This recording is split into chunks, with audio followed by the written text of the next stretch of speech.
Thank you for listening to the show on Really Big Something Channel.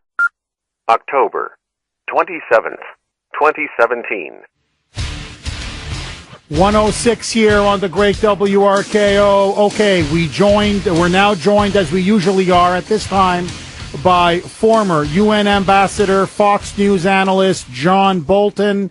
Ambassador Bolton, thank you so much for coming on the Kuhner Report. Well, glad to be with you again. Thanks for having me. Ambassador, let me cut to the chase. The big story, obviously, is the Hillary Uranium One bribery scheme bombshell.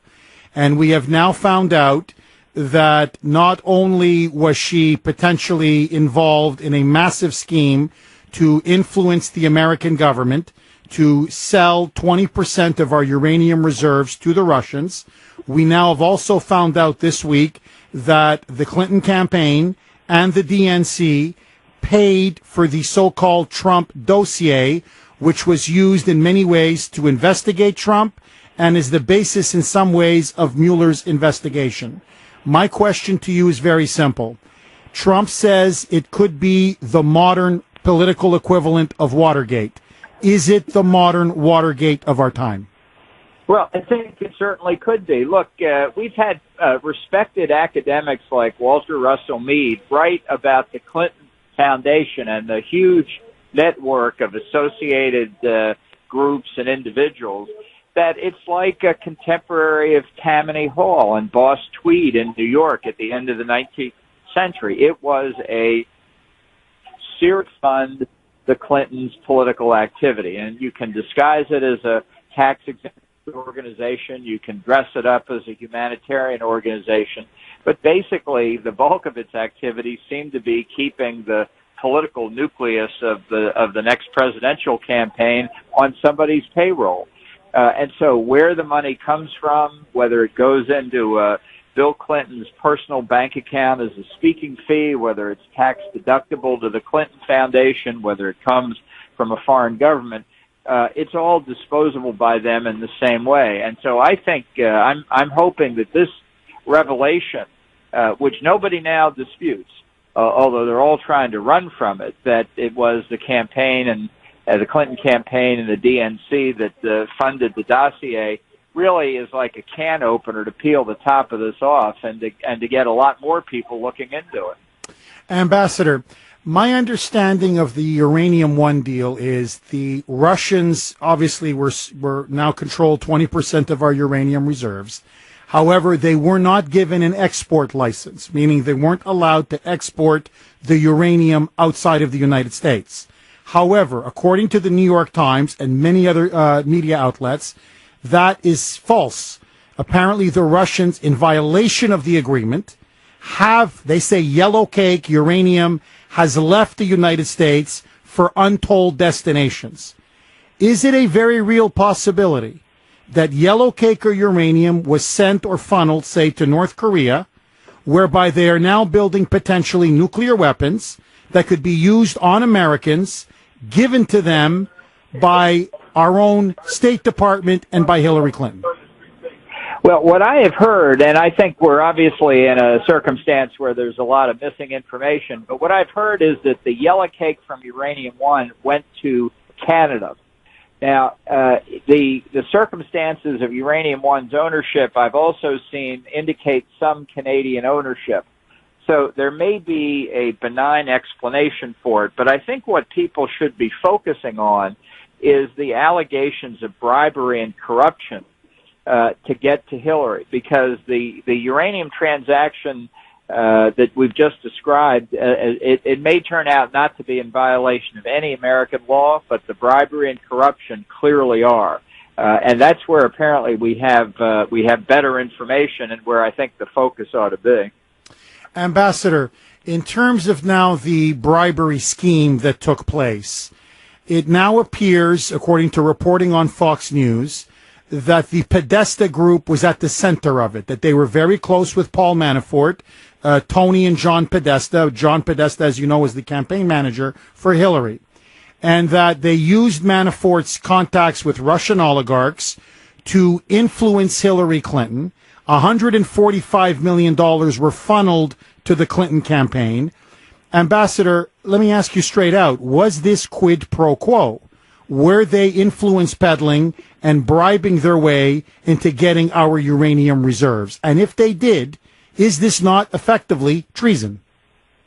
Well, the influence peddling part of it, I think, is very clear. And that's where, since a lot of that is visible in the United States and where there are a lot of reporting requirements, registration requirements, which, if not adhered to, constitute clear violations of federal law.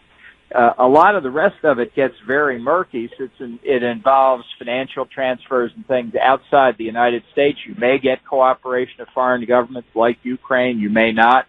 But what happens inside the United States ought to be much more readily ascertained by the authorities. So, again, I would go where we think the possibilities of actually getting the evidence are best, and that's where the concentration ought to be. Ambassador, it now appears that maybe John Podesta and then chairman or chairwoman of the DNC, Debbie Wasserman Schultz, may have actually lied to Congress.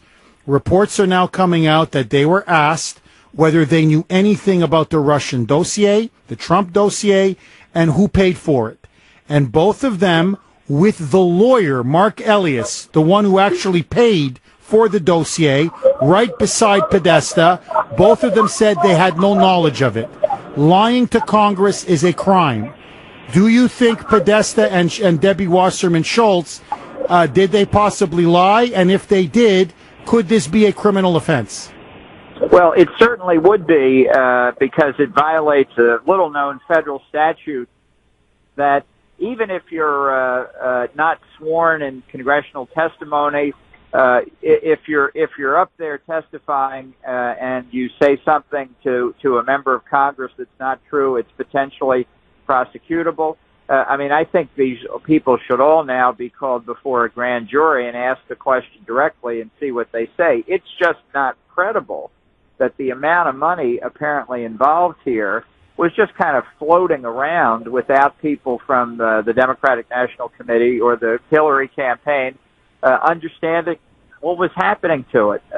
This is a lot of money in a sensitive area on this opposition research that they would be very careful about. Any presidential campaign would be. It's not that there's anything inherently wrong with opposition research, but when you're dealing with foreign governments, intelligence agencies, even of an ally like Great Britain, I've got to believe that there's a lot higher authority from the campaign and the DNC involved here, and because the stakes were obviously very high and the risks were obviously very high. Ambassador, when we found out, or when the media reported of the infamous meeting with Don Jr., President Trump's son, Jared Kushner, Paul Manafort, again, his name pops up, with a Russian woman who said that she had dirt on Hillary Clinton. When that broke, the Democrats, the mainstream media, most liberals said this was treason. This was impeachable. This was a high crime and misdemeanor. Well, now we find out that the DNC and the Clinton campaign paid for a dossier in which at the center of it is citing Russian sources, some of them in the Russian foreign ministry, others are Russian intelligence officials. In other words, they were getting dirt from top Russians surrounding the Kremlin about President Trump. If what Don Jr. did was a crime and treason, how come what Hillary did with the dossier isn't treason and a high crime and misdemeanor? Well, the hypocrisy level is really extraordinary. You think they can't become any more hypocritical in the media, and then they surprise you and do it again. I thought the comments about the meeting in Trump Tower were overwrought, to say the least. It wasn't anything even close to what the media were alleging, although they're not going to give up on it. But the fact is, this to me is really an opportunity for people to have a close look at Hillary, the machine, the Democratic Party. Really, they have invested so much and tried to tie Trump to Russia in the past year that by doing this reversal, I think it's going to leave them in a much weaker position. And I think it's important because the kind of irresponsible allegations and criticisms they were making should not go unpunished. Even if it's just political punishment, it's richly deserved. We have been talking with former UN ambassador, Fox News analyst John Bolton. Ambassador, I know you're on a train. Thank you so much and have a great weekend. And you too, Jeff. Talk to you soon. Take care. So, I mean, you heard it right there. Look, it's obvious now this scandal is growing and growing and growing. And you know what's remarkable, my friends? Is it now appears that Hillary was colluding with the Russians, Podesta was colluding with the Russians, the DNC was colluding with the Russians, the Obama administration was colluding with the Russians. Everybody was colluding with the Russians, I swear to you, except Donald Trump. The one guy everybody's accusing of colluding with the Russians seems to be the one guy who had nothing to do with the Russians. Listen to fellow ex-Canuck Mark Stein make a very similar point on Tucker Carlson. Roll it, Brittany. Yes, because Trump is in the weird position. He says wacky things from time to time, as we all know, but nothing he says is as wacky as the truth here. This is like one of those slightly over high concept thrillers. Agatha Christie's Murder on the Siberian Express. Everyone is colluding with Russia except Trump. Basically, you've No, but it's true. I mean, that's what's incredible. It's like, so they've proved nothing. I mean, think about it. It's been over a year now. They've looked, no stone has been left unturned. His casino interests, his real estate business, all of his commercial, economic, they've looked at everything. They looked at his staffers. They looked at his lawyers. They looked at his family. They're looking and looking and looking and looking and looking. They found nothing. Then on the other hand, Hillary took $145 million from the Russians. No problem. Sold our strategic uranium reserves to the Russians. No problem. Now we find out there was an FBI informant who was exposing all of this, the bribery, the extortion, the kickbacks, the racketeering, wanted to tell Congress, and guess what? Was shut down by Eric Holder and Loretta Lynch, and they said, you talk, we send you to jail, and imposed a gag order on them. And so we're finding out the Podesta group was making money off the Russians. The Clintons were making money off the Russians. It now appears the Obama administration was making money off the Russians. Everybody was colluding with the Russians, except Trump, the one guy everybody's accusing. So it's like Sarah Huckabee Sanders put it yesterday. We don't have the audio, but to basically paraphrase, she said, what the Democrats are accusing President Trump of is literally what they were doing themselves. Mark Stein's completely right. It's like a spy thriller, except in this case, reality is stranger than fiction. 617-266-6868 is the number. Okay. Coming up next, Brittany, what should we do? Here, let's do an on-the-spot decision right here. You want to do the Kennedy assassination, or do you want to they want to add a third gender, an X, to Massachusetts state licenses and state IDs? I've got two great stories in front of me. I can go either way. So either should we have gender-neutral licenses? You can choose male, female, or X on Massachusetts state IDs and licenses, or do you want to do some Kennedy assassination? You got to put me on the spot, don't you? Well, I'm just saying. What do you think? I don't know. I mean, let me ask the audience. What do you guys want? What would you prefer? I hate being put on the spot like this. No, it's my job and all. I mean, I'm just asking you to do your job, but that's okay. No, that's okay. The natural would go to JFK. Okay, so the natural flow would be to go from JFK because we're talking about Uranium One, we're talking about conspiracies, we're talking about influencing the government. So now Jared's debating. What do you say, Jared? Jared says yes as well. He says he agrees. Let's do a Kennedy assassination. Yeah? Okay. All right. We're going to do the Kennedy assassination, and then we'll do the other story. So, who killed JFK? The latest batch of documents have been released. We'll discuss that. Get your reaction. Don't touch that dial. Why was Kennedy killed? Who benefited? Who has the power to cover it up? 126 here on the great WRKO. Of course, that's the Donald Sutherland character speaking to Kevin Costner, the actor, in the Oliver Stone movie JFK. And so now the last batch of the documents regarding the Kennedy assassination, over 2,800 pages, have been released, except for 188 pages. And here to me is maybe even more than the actual assassination itself now. To me, one of the most revealing things. Here you have the President of the United States ordering, if you look at Trump's order, his executive order, he wants all of the documents released unredacted. I just want it out there. I want the truth out there. Let scholars, historians, journalists, just whatever, citizens look at it and make up their own decision. Instead, overruling the president, the CIA and the FBI together said, no. We'll give you most of the documents. Yes, that will release. But there's about almost 200, 188.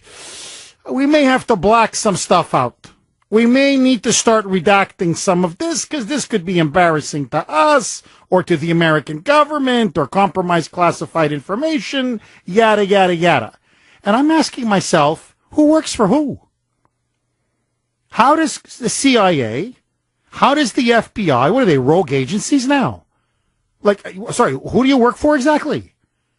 So the president gives you a clear order, release all of the documents, and you're defying the president openly and saying, well, we'll give him most of what he wants, but no, there's about 200 pages in here. Whoa.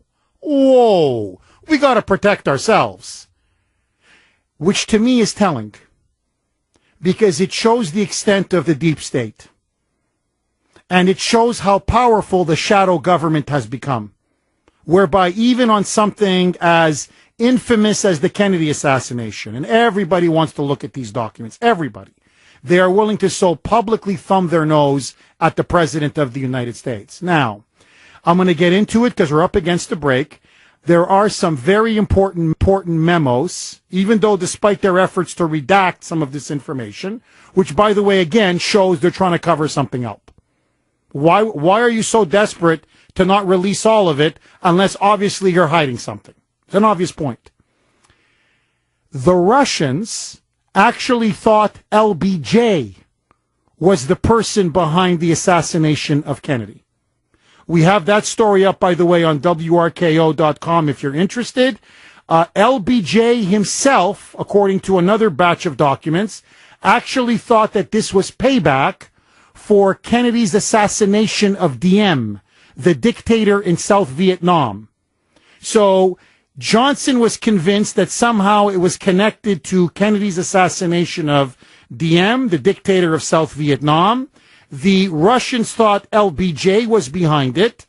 Others believe it was the Cubans. Others believe it was the Russians. Others believe it was the mafia. And so my question to you is this. Who do you think killed Kennedy? Who was ultimately behind the assassination? And do you think it was simply Lee Harvey Oswald? Was it a lone killer? Or was there a lot more than meets the eye? 617-266-6868. There is a new CDC report on the opiate crisis. Evan Heidenrich is going to give us the latest. Take it away, Evan. 136 here on the great WRKO. Okay, many of those last batch of documents were finally released. As I said, the CIA and FBI have demanded that they keep about 188 pages to redact some very important information. So, but much of it is now out.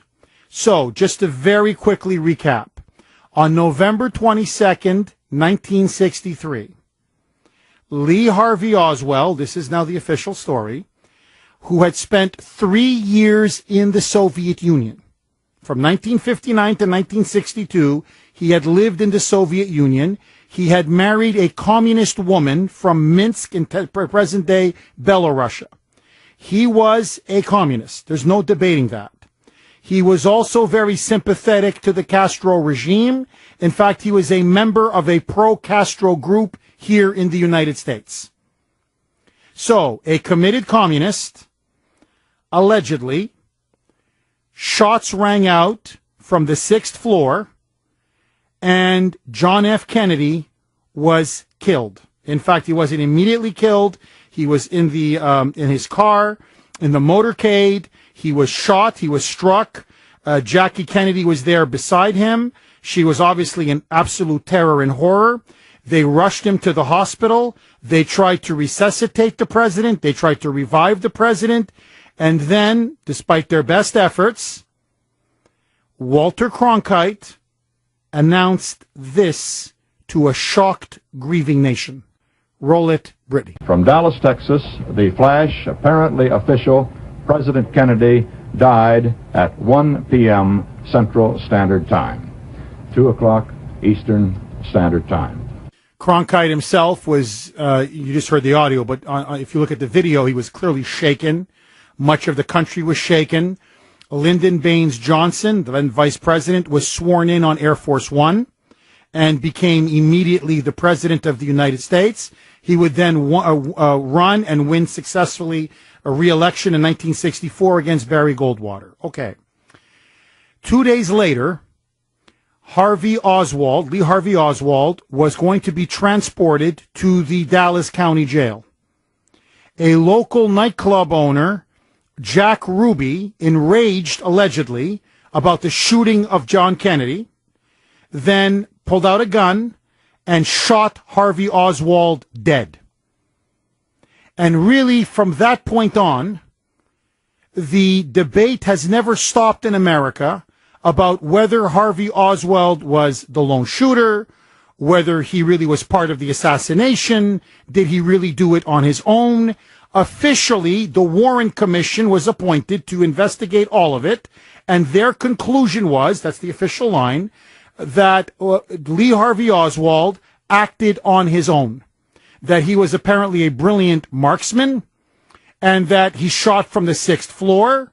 He was a committed communist, and this is why he killed John F. Kennedy. That has been the official line. Now, in the latest batch of documents that have come out, the Russians are convinced from their intelligence that Lyndon Johnson essentially orchestrated the assassination of Kennedy. Johnson loathed Kennedy. He loathed Camelot. He loathed the entire Kennedy clan. He felt that they constantly put him down, that they felt intellectually and especially culturally superior to him. And so they believed that Johnson essentially was the guy who, with the CIA, organized essentially a coup by murdering the president. This is what the Russians believed. This is what the KGB believed.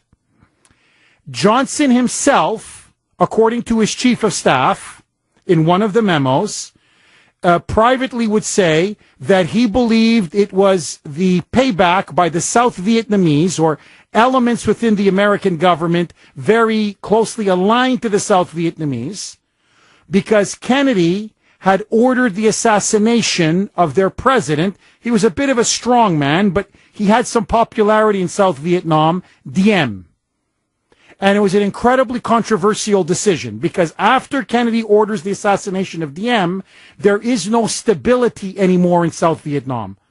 He ordered the assassination because he wanted to defend a government that was truly democratic. And so Kennedy argued in private, how can we support South Vietnam and say we're fighting against communism if the government we're supporting is essentially a right-wing dictatorship, as it was in South Korea during the Korean War? And so he orders the assassination of Diem, which, by the way, Ho Chi Minh, the leader of the North Vietnamese, couldn't believe it. He thought that how stupid could Kennedy have been, because Diem was genuinely popular in South Vietnam. And that's when he said the Americans will eventually lose this war. But anyway, Johnson believed, for the record, according to one of these memos, that it was payback for what Kennedy did to Diem in South Vietnam. There are, however, other memos that show that Cuban intelligence operatives believed that the Cuban government was working with Lee Harvey Oswald, and that it was essentially Castro, or people close to Castro, who helped coordinate with Lee Harvey Oswald and had the president killed. Why? For revenge over the Bay of Pigs. And Kennedy didn't want to have Castro overthrown, and so they were going to pay him back. You also have others who have said it was the mafia. And the reason why it was the mafia was because Kennedy had cut a deal with the mob, and specifically his father, whereby they would support him in the 1960 election against Nixon, and they basically reneged on that deal when Bobby Kennedy began to crusade against the mob, and especially some of the leading crime families. Now, for the record, this is really not even a matter of dispute anymore. If you want, I can cite you the books. One of them is Thomas Reeves, A Question of Character, but there's many. John Kennedy essentially stole the election from Richard Nixon in 1960. And in particular, he stole it in two key states. He stole it in Texas, and he stole it in Illinois through Chicago. How he stole it through Texas was Johnson was a big power broker there. He got key counties at the last minute to come in 100% for Kennedy. That put Texas in Kennedy's column and helped put him over the top. In Chicago, Joe Kennedy, Kennedy's father, had a deal with Sam Giancana, one of the prominent mobsters, and they were engaged in massive ballot stuffing. They essentially stuffed over 100,000 ballots in Chicago, which was the margin of victory, the difference between Kennedy and Nixon. And so that put Kennedy over the top. Privately, Nixon was convinced that Kennedy legitimately had stolen the election from him.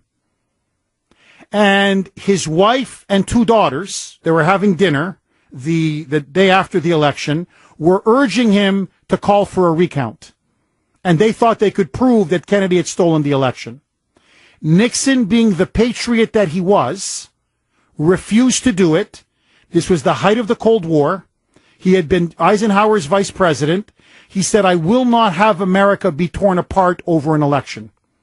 I cannot do it for the good of the country. However, he vowed from that moment on, if you want to understand Watergate, I will never be, quote, out-sleazed again by the Democrats. And that's why he engaged in the cover-up in Watergate and eventually brought him down. Now, here is my theory. Take it for what it's worth, and I want to open it up to all of you. I never believed that Lee Harvey Oswald acted alone for many reasons. The evidence is sort of like the Stephen Paddock, the massacre in Las Vegas. It just never added up. I don't believe he was good enough. I don't believe his gun was good enough. For many reasons, I don't believe he acted alone. I don't believe it. And to me, the evidence doesn't prove it. My theory is this. I believe it was the CIA. And I'll tell you why. The big myth about Kennedy was that he was prepared to be president of the United States. He wasn't. Kennedy was a drug addict. And in particular, we're talking about opiates. He was addicted to painkillers to such an extent that it clouded his judgment. He hid this from the public. Not just the serial womanizing, but in particular, he was not a healthy man. He was also in many ways an intellectual lightweight. We've now found out his famous book, Profiles in Courage, was completely ghostwritten. And so there was a huge, sort of what they did with Obama, there was a huge image that they projected about Kennedy that was completely false. And so with the help of the liberal media, with the help of the Democratic machine, he managed, and by the help of his father, he basically stole the election. They catapulted him into the White House. Remember, this is the height of the Cold War. The context is everything. Kennedy would then meet with Khrushchev. Khrushchev had met with Eisenhower. Khrushchev, on several occasions, mocked Kennedy to his face. In fact, he humiliated him at a major conference in Vienna. Kennedy in private could not believe how disrespected he was by Khrushchev.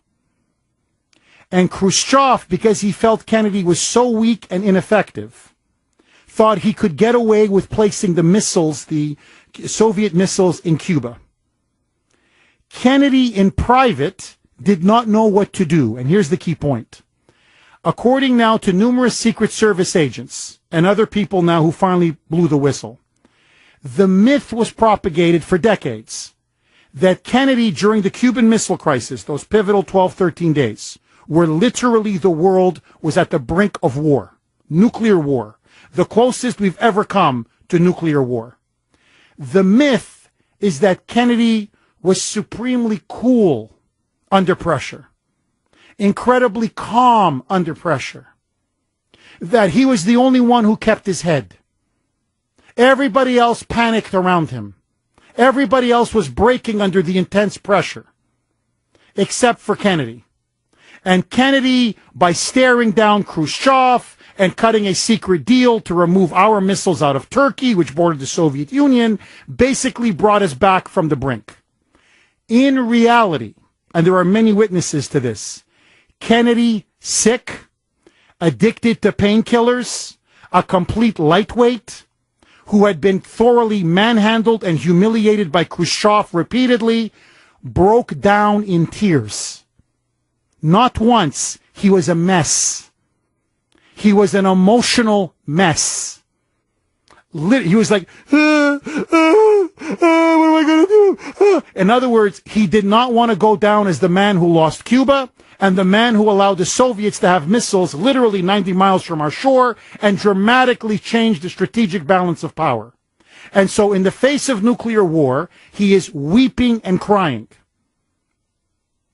I believe, remember, these are men who fought in World War II. These are men who stood up to the Nazis. These are the men who knew America was the leader of the free world.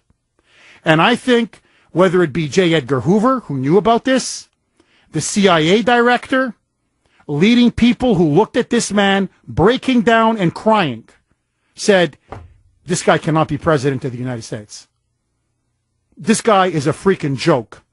The Russians are going to roll us.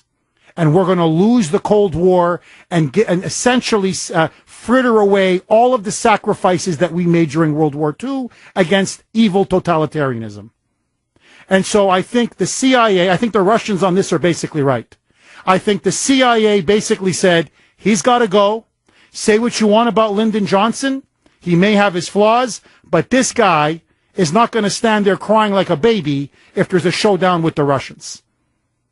And so they said, no matter what, this playboy punk has got to go. And so I believe it was an internal coup by the CIA to overthrow Kennedy, in their view, to save America and enable America to win the Cold War. That's my theory. I've believed this for many years. I can cite to you evidence in books, but this is what I think. What do you think? 617-266-6868. Your calls. 155 here on the great WRKO. Okay, my friend, so you heard my theory. You can agree or disagree, obviously. I believe on this one, the KGB and the Russians were right. I think it was LBJ and the CIA that ultimately ordered the assassination of Kennedy. But I want to hear from you. Do you think Lee Harvey Oswald was the lone killer? And if not, who do you think was ultimately behind the Kennedy assassination? The latest batch of documents, or at least most of them, have just been released.